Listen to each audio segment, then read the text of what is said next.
할렐루야. 네, 서로 축복하십니다. 오늘도 은혜 받고 행복하세요. 이제 5, 6, 7, 8 남신도회 대표들이 오셨습니다. 이름이 새벽의 재단을 깨운다고 하는 게 쉽지가 않잖아요.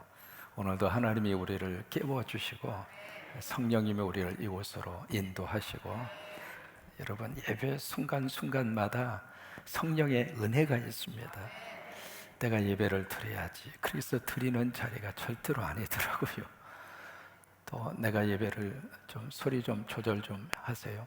내가 예배를 꼭 이 자리를 끝까지 내가 붙들고 가야지, 그래서 지킬 수 있는 자리가 아니고요.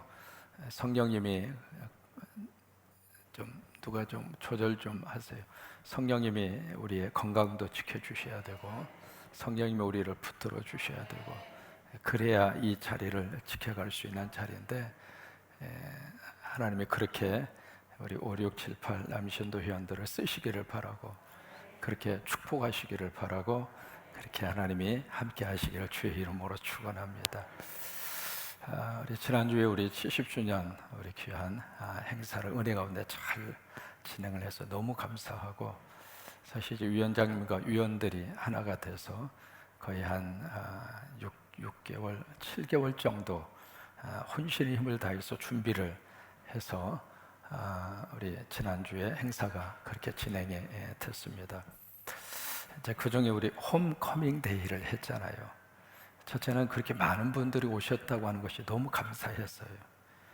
이게 홈커밍 데이를 진행을 하면은요, 그렇게 많은 분들이 오시지 않습니다. 이제 이 교회를 거쳐간 분들이 우리 성광교회가 내 홈이구나, 그렇죠? 우리의 영적 고향이 있잖아요. 여기가 내 고향이구나, 그 생각을 머릿속에 가지고 있는 분들이 정말로 초청을 했을 때, 그때 이제 그분들이 오시게 되는데, 많은 분들이 오셔서 참 감사했고, 두 가지의 일이 일어났습니다. 첫째는 홈커밍 데이 오셔서 다음 주부터 교회 오시겠대요. 아멘 좀 하시면 얼마나 좋을까. 그래서 이 교회 출신이신데 다른 교회 쭉 이렇게 다니시다가 이렇게 세월이 지나고 나이를 먹으면서 다시 성광교회로 가야 되겠다, 그 마음이 들으셨던 것 같아요. 그래서 이제 식사를 하시고 있는데 제가 싹 들어가서 좀 이렇게 테이블을 인사를 하는데, 그분이 벌떡 일어나더니 나 다음 주부터 이 교회에 다시 오겠다고. 그래서 홈커밍 데이 통해서 새로운 분이 교회에 출석을 하게 됐고, 두 번째는 자기를 주일학교 때 가르쳐 주신 선생님이 계시는데, 그 선생님을 평생 잊지를 못했대요. 근데 이제 어린 시절에 그분이 사연이 있어서 다른 곳으로 이사를 가시고 연락처도 없고, 그래서 연락할 수 있는 방법이 전혀 없어서 내가 평생 그분 한번 만났으면 좋겠다, 그렇게 가슴속에 품고 있었던 분이 계시는데, 그분이 홈커밍 데이 오신 거예요. 강원도에서 오신 분 계시잖아요. 그분을 딱 보는 순간 가슴이 멎을 정도로, 그래서 그분이 어제 전화 오셔가지고 1시간을 이야기하시는 거예요. 목사님, 나 그분 만나서 소원 풀었다고. 이분이 이제 평소 2부 예배 참석을 하시는데, 2부 예배 참석하실 때 거의 양복 안 입고 오시거든요. 근데 이분이 이제 그때는 내가 양복 한번 꼭 마련을 해서 그래서 이제 양복을 입으시고, 그분 표현이 그래요. 목욕도 하고. 그래서 정성을 다해서 딱 참석을 했는데 그분을 거기서 만났다. 그래서 내 소원을 풀어주셔서 너무 감사하다고. 하여튼 여러 가지 많은 행사 은혜 가운데 잘 진행을 할 수 있어서 감사하고, 수고하신 위원장님, 특별히 우리 봉사위원들이 지난주에 정말 수고하셨어요. 아침부터 저녁까지 온종일. 그리고 오후 예배 시간에 손님들이 하도 많아가지고 정말 아주 행복하고 좋은 잔치를 하나님이 주셔서 너무 감사하고요. 우리 하나님 앞에 영광의 박수 한번 하겠습니다. 오늘 이제 성경에서 만나는 분이 누구냐면 여호사밧입니다. 이 사람의 이름은 한번 꼭 기억을 해야 할 이스라엘의 남쪽 유다의 역사 속에서 3대 선한 왕이 있잖아요.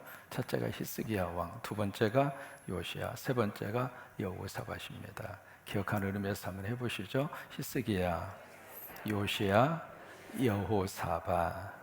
세 사람이 이스라엘 남쪽의 유다 20명의 왕 가운데 선한 왕입니다. 그러면 이 선한 왕의 기준이 뭘까? 두 가지예요. 첫째는 여호와의 눈으로 봤을 때 정직히 행하여. 그게 이제 왕을 평가할 때 가장 먼저 나오는 구절입니다. 여호와의 눈으로 볼 때 정직히 행하여. 그 정직이라는 말은 이렇게 거짓말도 안 하고, 그리고 착하게 살고, 그리고 선하게 살고, 도덕적으로 흠이 없고, 그런 말이 아닙니다. 하나님 믿고 살았다, 그 말이에요. 우상을 다 버리고 오직 하나님을 의지하고 살았다. 그랬을 때 하나님 보실 때 정직히 행했다, 그 말씀을 하시는 거예요. 그 다음에 두 번째는 다윗의 길로 행하여 라고 하는 두 번째 말씀이 나옵니다. 그 다윗의 길이라고 하는 것은 다윗이 여러 가지 많은 오점이 있었잖아요. 그러다가도 하나님 말씀으로 다시 돌아온 거예요. 그래서 이제 두 가지의 노릇 왕을 쭉 평가를 하는데 여호사밧이 그렇게 통치를 하고 그렇게 살았어요. 그래서 여호사밧을 선한 왕이라 그렇게 평가를 합니다. 근데 여호사밧이 누구하고 혼인 관계를 맺었느냐면 아합하고 혼인 관계를 맺습니다. 이게 아합이 누구냐면 북쪽 이스라엘 왕이잖아요. 그러니까 남북한의 혼인 관계가 형성이 된 거예요. 그래서 여호사밧의 아들과 아합의 딸이 그렇게 해서 이제 결혼을 하게 되는데, 여호사밧은 철저히 하나님 중심에 살았던 사람이에요. 근데 아합은 정반대로 하나님이 없습니다. 이게 하나님을 모시고 사는 사람하고 하나님이 없는 가정하고 하나가 되면 결과가 어떨 것 같아요?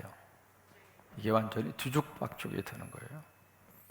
그러니까 이게 둘이 도저히 하나가 될 수 없거든요. 근데 정치적인 어떤 그 국가적인 그런 차원에서 전략적으로 혼인 관계를 맺게 됐는데, 결국 그것 때문에 이 여호사밧과 남쪽 유다가 너무너무 어려움을 겪어요. 여러분, 우리 자녀들이 결혼을 할 때 영이 다른 사람하고 결혼하면 그 뒤끝이 안 좋아요. 꼭 우리 함께 기도하시기를 바랍니다. 우리 자녀들에게 믿음 좋은 배우자를 하나님께서 만나게 하셔서, 그게 참 중요하거든요. 영이 다르면 영이 다른 것을 어떻게 해볼 수가 없어요. 결국 이제 혼인 관계를 딱 맺으니까 이 아합이 결국 자기의 이 감추고 있었던 그 속내를 드러냅니다. 그래서 여호사밧을 사마리아로 초청을 해요. 자기 나라로 초청을 해서 큰 파티를 열어주고, 그러고 나서 아합이 은근슬쩍 여호사밧에게 제안을 합니다. 그러니까 길랏 라못을 함께 치자. 그러니까 다른 나라를 공격하는데 우리가 함께 공동 전선을 구축하자, 그 이야기잖아요. 그래서 이제 여호사밧이 거절하지 못하고 그 싸움에 참여를 합니다. 전쟁터 나가기 전에 여호사밧이 그래도 믿음 있는 사람이니까 하나님의 뜻을 한번 물읍시다. 그래서 여기 이 나라의 선지자들을 좀 모아주시오 하니까 아합이 400명을 모아서 이제 하나님의 뜻을 물으니까 이 400명의 선지자 모두가 다 왕의 비유나 맞추는 가짜 주의종들이에요. 한결같이 나가면 이길 수 있습니다, 그러는 거예요. 근데 이제 분위기를 파악을 하고 여호사밧이 이건 아닌데 다시 한번 정말 제대로 된 주의 종이 없느냐 그랬을 때 미가야라고 하는 선견자, 선지자를 소개합니다. 그래서 이제 미가야가 와서 예언을 하잖아요. 그 예언의 내용이 뭐냐면 하나님께서 거짓의 영을 이 아합 주변의 주의 종들에게 다 거짓의 영을 주어서 지금 거짓의 예언을 하고 있습니다, 그거예요. 그래서 미가야가 이 싸움에 나가면 아합이 죽을 것입니다. 그 이야기는 뭐냐면 이 싸움 나가지 마시오, 그거예요. 그게 미가야 선지자의 이야기입니다.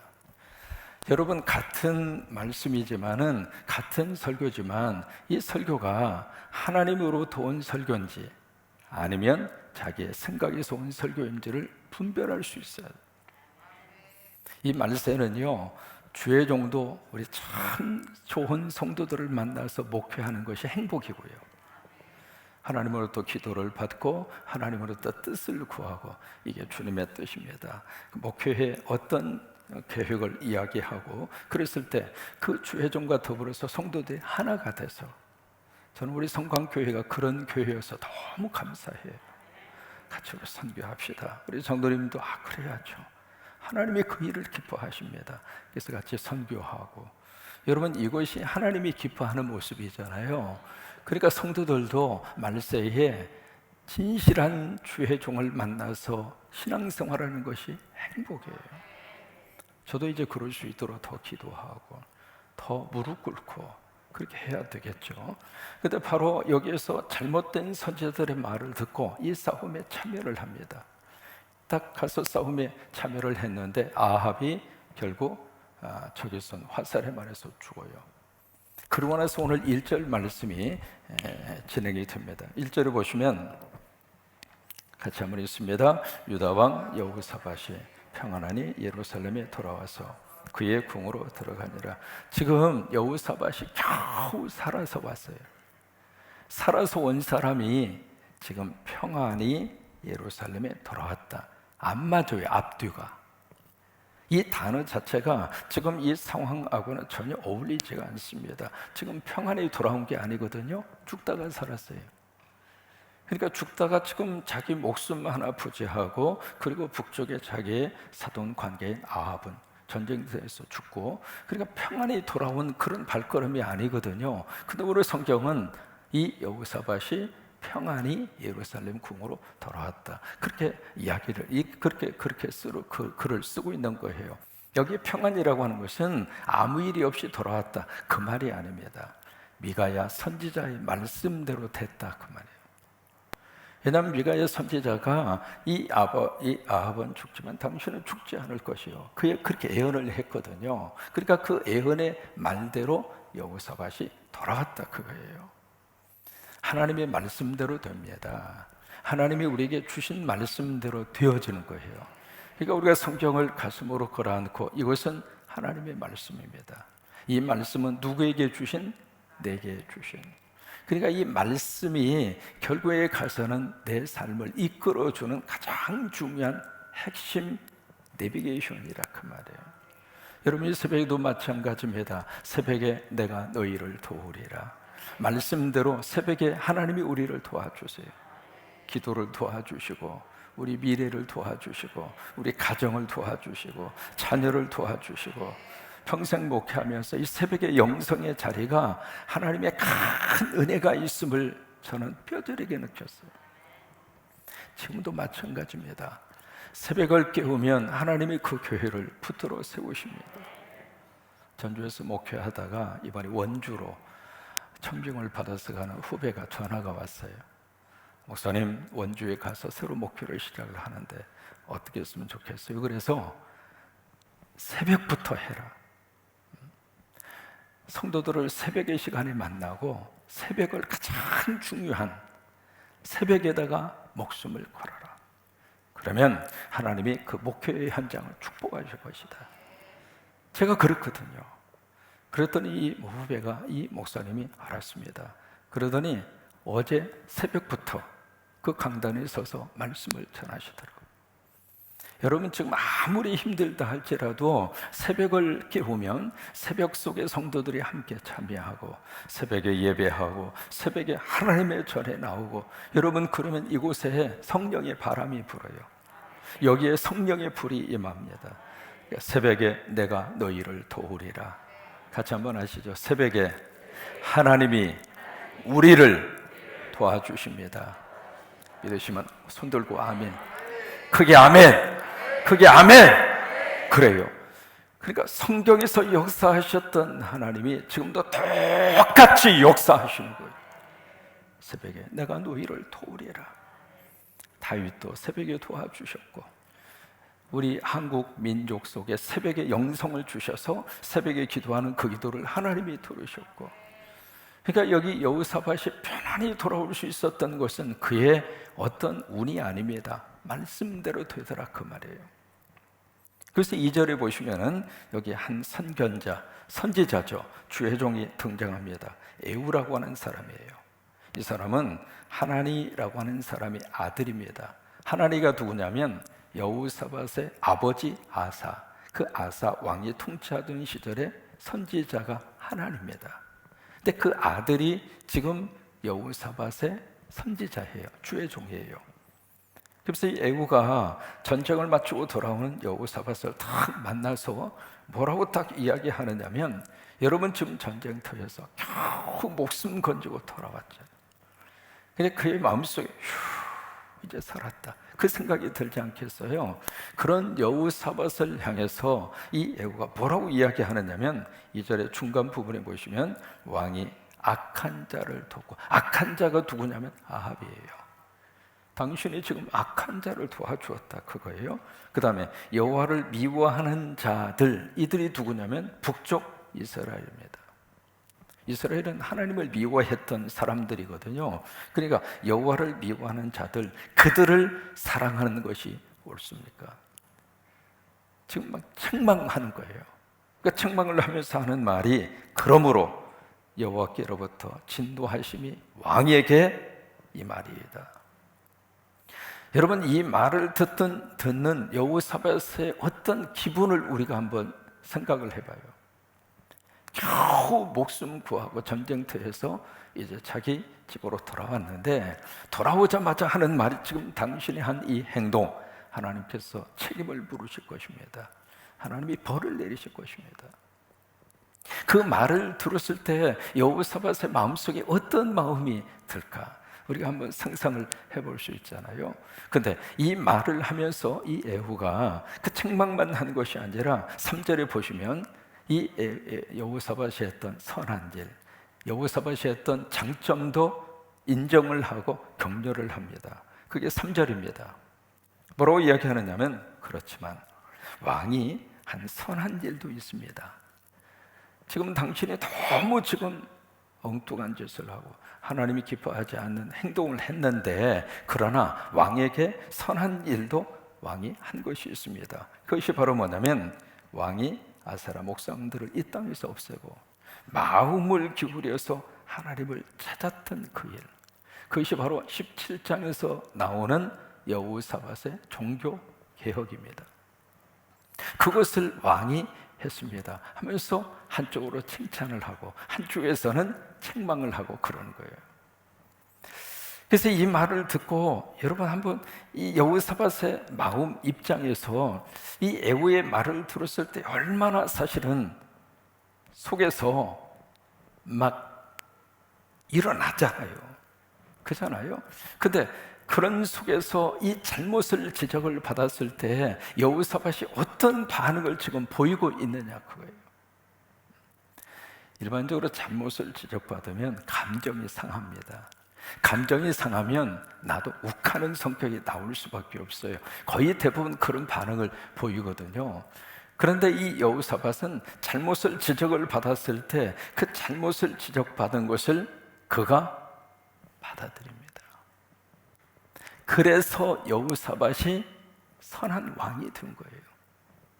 이 선하고 악하다라는 그 기준 자체가요, 뭐 옳은 일을 하고 그리고 성격이 좋고 그게 아닙니다. 하나님이 주시는 말씀 앞에 어떤 반응을 보이느냐, 그거예요. 하나님이 주시는 그 말씀이 때로는 찔리기도 하고 때로는 내가 거부하고도 싶고 그런 말씀들이 있거든요. 근데 그 말씀 앞에서 내가 어떤 반응을 보이고 어떻게 그 말씀을 내가 대하느냐, 거기에 따라서 주시는 말씀 앞에 아멘, 그렇지, 그 말씀을 내가 받아들이고, 그러면 그 말씀 속에 하나님의 역사가 있고 하나님의 인도하심이 있고 또 하나 하나님의 복이 있습니다. 근데 이것을 잘못을 지적하는 말씀으로 해서 나 그것을 거부하잖아요.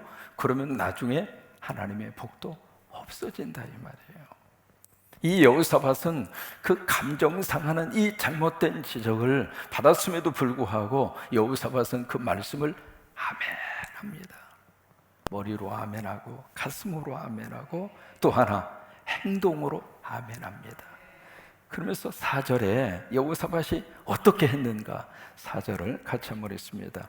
여호사밧이 예루살렘에 살더니 다시 나가서 브엘세바에서부터 에브라임 산지까지 민간에 그들의 조상들의 하나님 여호와께로 돌아오게 하고, 이 여호사밧이, 그래서 여호사밧이 선한 왕이 된 거예요. 그 에후의 설교를 듣고 그렇지, 내가 하나님을 찾았지, 나 하나님 찾는 사람이야, 내가 어떻게다가 아합의 손을 잡고 하나님 미워하는 이 그룹하고 내가 왜 손을 잡았지? 회개한 거예요. 회개하고 그러고 나서 감정적으로 회개로 끝난 것이 아니라, 여기에 4절에 보시면 중요한 단어가 있어요. 다시 나가서, 여기 다시라고 하는 말이 있잖아요. 다시 나가서, 그렇게 해서 브엘세바에서 에브라임까지, 이게 남쪽 유다의 가장 밑에 있었던 최남단에서 최북단까지, 우리로 말하면 한라에서 어디까지? 백두까지 전국을 이 왕이 순회를 합니다. 전국으로 순위를 하면서 지방 백성들 만나는 그 백성들에게 뭘 했느냐면 그들의 조상들의 하나님 여호와께로 돌아오게 했다 이 말이에요. 하나님에게 돌아오게 했다, 그 이야기는요 하나님의 말씀을 전했다 그 말이에요. 그러니까 17장에서 거기에 레위 사람을 세우고 지방의 관료들을 세우고, 그래서 전국으로 이 사람들을 다 보내서 뭘 했느냐면 성경 공부시켰잖아요. 성경 공부를 팍 시키면서 말씀이 전체 백성들을 대상으로 해서 제자 훈련을 시키고 성경 공부를 시켰던 이 여호사밧이 19장에 와서는 본인 스스로가 전국에 쫙 다니면서 말씀을 가르치고 말씀 사경회를 열고, 여러분 지금도 하나님의 말씀 속에 들어가면 말씀 속에 답이 있습니다. 코로나가 아니라 그 어떤 질병이 창궐한다 할지라도 어차피 세상의 역사는 계속 흔들렸습니다. 여러분 그렇잖아요. 우리가 가만히 생각하면 지나온 수십 년 동안 이 땅에 전쟁이 없었고, 그리고 지나온 수십 년 동안 이 세상에 물론 이제 세계적인 팬데믹이 몇 번 출렁거림이 있었어도 이렇게까지 전 세계적인 팬데믹이 없었거든요. 그 생각하면 그 순간순간 참 감사했구나.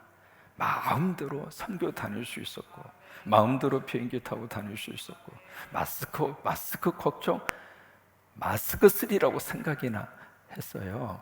근데 그 당시에는 우리 생각에 그때에는 그 나름대로 참 살기 힘들었다, 그 생각을 하면서 우리가 살았거든요. 또 지나놓고 나니까 그때 감사했잖아요. 여러분 그렇죠? 이 세상이 그래요. 이제 그런 세상 속에서 우리가 붙들 수 있는 것은 하나님의 말씀이에요. 말씀이 있는 곳에 하나님의 답이 있어요.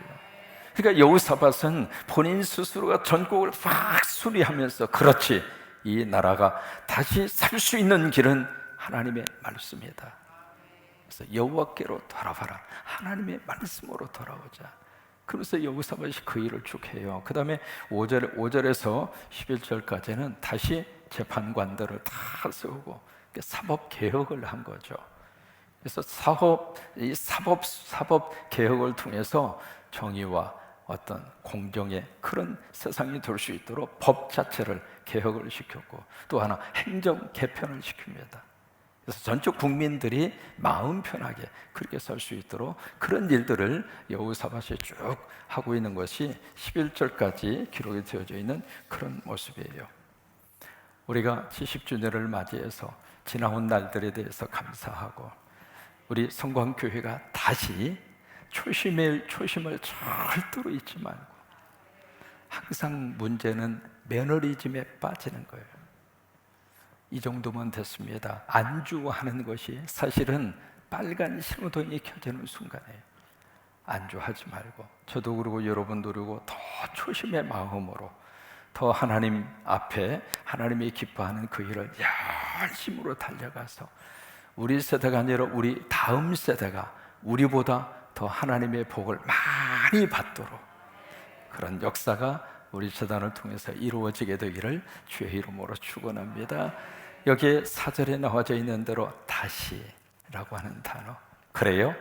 다시 하루를 살고 다시 내일을 기대하고 다시 믿음 안에 굳게 딱 서서 하나님께 영광 돌리는 우리 성광교회와 여러분 모두가 되시기를 주의 이름으로 축원합니다.